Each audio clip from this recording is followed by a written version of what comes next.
Assalamualaikum warahmatullahi wabarakatuh. Selamat bertemu kembali adik-adik. Kali ini kita akan belajar tentang kondisi masyarakat Indonesia pada masa penjajahan. Sebelum masuk ke bab ini, mari kita lihat peta konsep. Peta konsep kali ini memperlihatkan satu bab besar dengan judul Perubahan Masyarakat Masa Penjajahan dan Tumbuhnya Semangat Kebangsaan. Bab besar ini terdiri dari 3 subbab adik-adik sekalian. Subbab pertama, kedatangan bangsa barat. Subbab kedua, tentang kondisi masyarakat masa penjajahan. Dan subbab ketiga, semangat kebangsaan.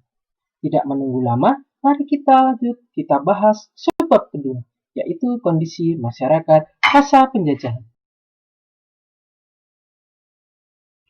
Nah, pada kali ini kita akan membahas sub-subbab di dalam kondisi masyarakat masa penjajahan. Terdiri dari 5 subbab adik-adik sekalian. Yang pertama, monopoli dan adu domba. Yang kedua, tentang kerja paksa. Yang ketiga, tentang sewa tanah. Yang keempat, tentang tanam paksa.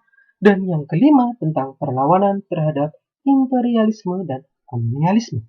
Kelima hal ini sudah terjadi di Indonesia di saat masa penjajahan terjadi. Entah penjajahan dari Belanda, dari Jepang, ataupun dari Inggris.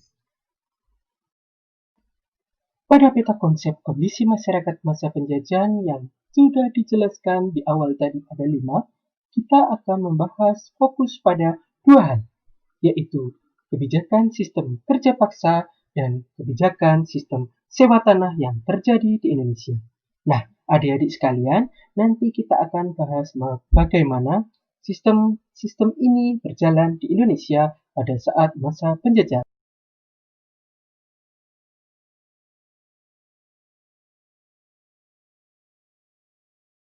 Nah, sebelum kita lanjutkan di pembahasan selanjutnya, kita harus tahu apa sih sebenarnya alasan sistem-sistem tadi terjadi di Indonesia. Apakah asal muasalnya? Nah, kita akan memperlihatkan sebenarnya asal muasalnya tentang imperialisme dan kolonialisme yang terjadi di Indonesia. Bagaimana dan apa saja yang dialami bangsa Indonesia pada masa penjajahan. Kemudian, bagaimanakah perkembangan imperialisme dan kolonialisme barat di Indonesia menyebabkan perubahan masyarakat Indonesia dalam berbagai bidang, entah apapun itu. Sampai sekarang peninggalannya sangat banyak terlihat, entah di museum-museum ataupun di sekitar lingkungan kalian, seperti pabrik, jalan, dan sebagainya. Lalu, pemerintah kolonial menerapkan pada saat itu kebijakan yang ternyata merugikan bangsa Indonesia. Akibatnya, bangsa Indonesia melakukan perlawanan untuk mengusir penjajah. Untuk mengetahui bagaimana kebijakan pemerintah kolonial terhadap bangsa Indonesia yang terjadi, maka dari itu mari kita simak penjelasan selanjutnya di video kali ini.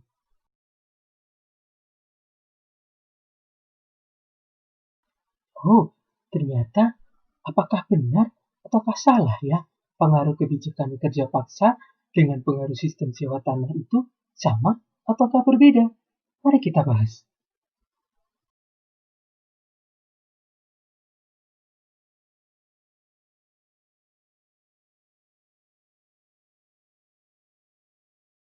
Nah, adik-adik, tahukah kalian berapa panjang jalur Anyar Panarukan?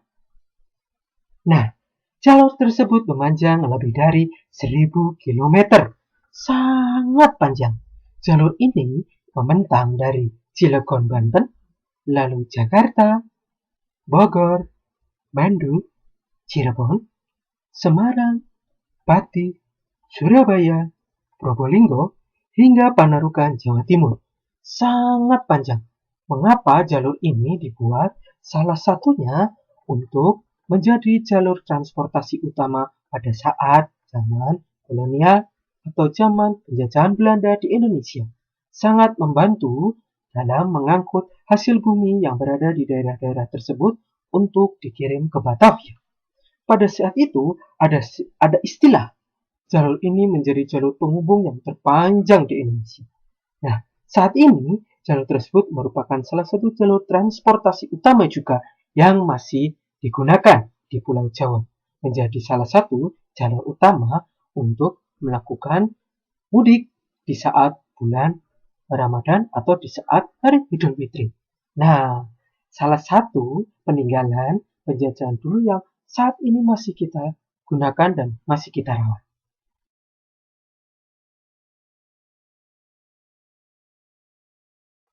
Adik-adik tadi sudah mendengar penjelasan bahwa jalur Anyar Panarukan dibuat saat zaman kolonial Belanda.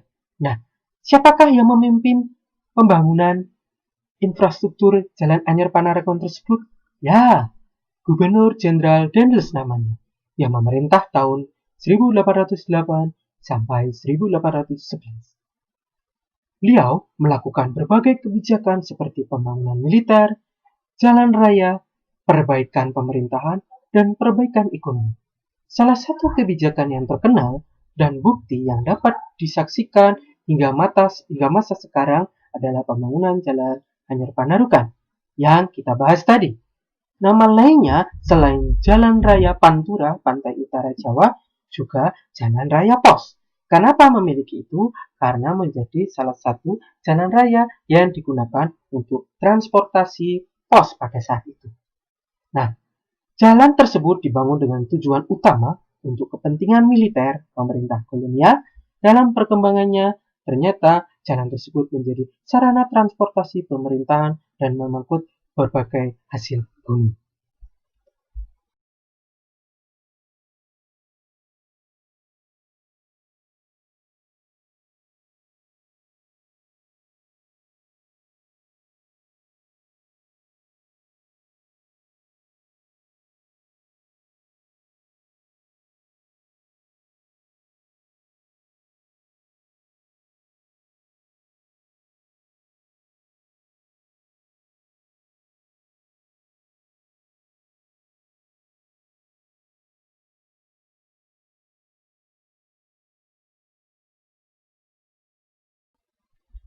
Perkembangannya pada saat masa penjajahan Belanda di Indonesia memulai terjadi pergolakan-pergolakan yang sangat besar di berbagai wilayah, entah di dalam negeri ataupun di luar negeri.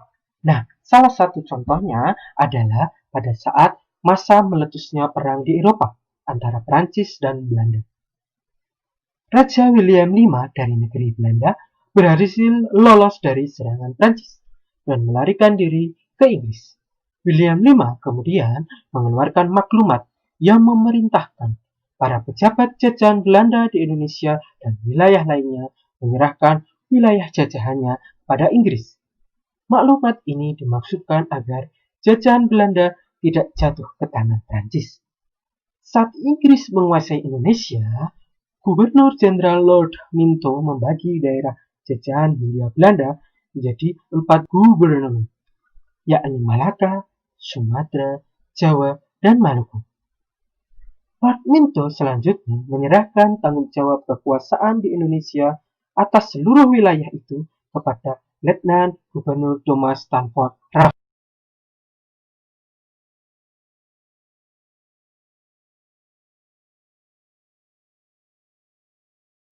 Adik-adik pasti pernah mendengar nama Raffles. Ya, nama lengkapnya adalah Thomas Stamford Raffles.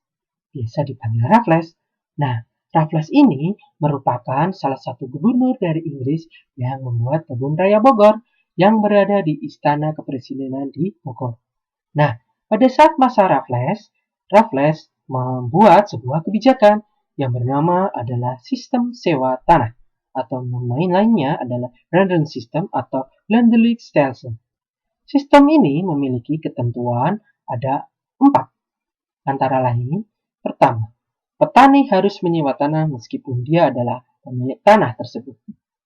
Nah, walaupun pada saat masa penjajahan Inggris itu, seorang yang memiliki tanah kepemilikan pribadi tetap saja yang memiliki tanah itu harus menyewa tanah kepada pemerintah karena dianggapnya seluruh tanah pada saat itu adalah milik negara dimanapun tempatnya. Nah, jadi sama-sama rugi adik-adik sekalian. Yang kedua adalah harga sewa tanah, tergantung pada kondisi tanah. Jadi, semakin luas dan subur tanah tersebut untuk perkebunan terutama karet, tebu, teh, dan kopi serta kina atau tembakau, maka semakin tinggi harga sewa tanah. Tetapi bila semakin rendah kondisi tanahnya, tingkat kesuburannya, dan sempit, maka harga sewa tanah juga akan semakin rendah. Yang ketiga, pembayaran sewa tanah dilakukan dengan uang tunai. Otomatis karena pada saat masa penjajahan Inggris tidak ditemukan atau belum ditemukan sistem pembayaran kredit atau cicilan. Lalu yang terakhir adalah bagi yang tidak memiliki tanah dikenai pajak kepala. Nah, jadi mau tidak mau, suka tidak suka, yang punya tanah atau tidak punya tanah sama-sama dikenai pajak pada saat itu.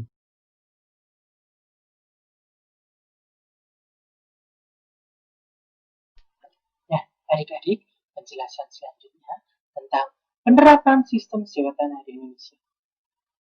Penerapan sistem sewa tanah di Indonesia diberlakukan terhadap daerah-daerah di Indonesia. Salah satunya di Pulau Jawa, kecuali di daerah-daerah Batavia dan Parahyangan. Daerah-daerah Batavia umumnya telah menjadi milik swasta, dan daerah-daerah Parahyangan merupakan daerah wajib tanaman kopi yang memberikan keuntungan besar kepada pemerintah. Sehingga untuk daerah Parahyangan sangat dianjurkan untuk tidak dirubah pada saat itu, karena sudah mendapatkan keuntungan besar. Sedangkan daerah Batavia karena sudah milik swasta, pemerintah tidak mau lagi untuk membayar sewa kepada pihak swasta, sehingga bermain aman untuk tidak mewajibkan Batavia menjadi daerah untuk sistem sewa tanah.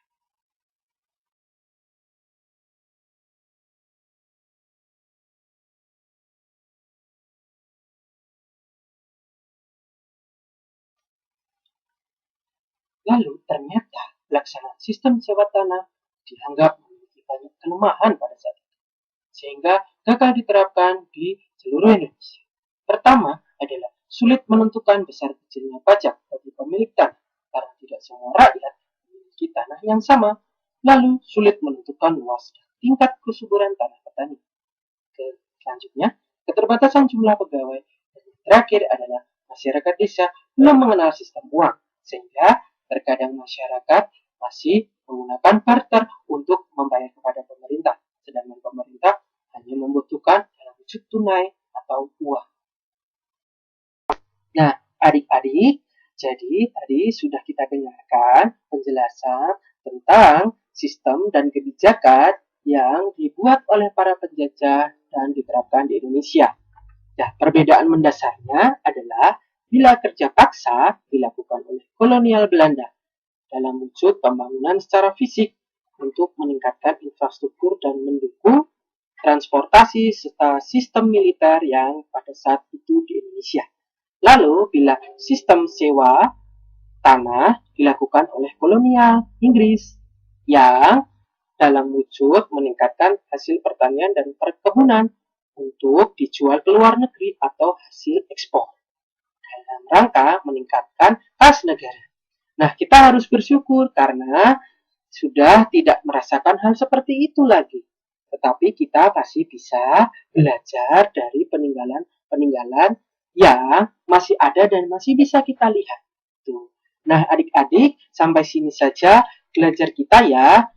Nah, jangan lupa tetap semangat belajar dan sehat selalu, tetap bersih, cuci tangan, dan sebagainya. Terima kasih. Wassalamualaikum warahmatullahi wabarakatuh.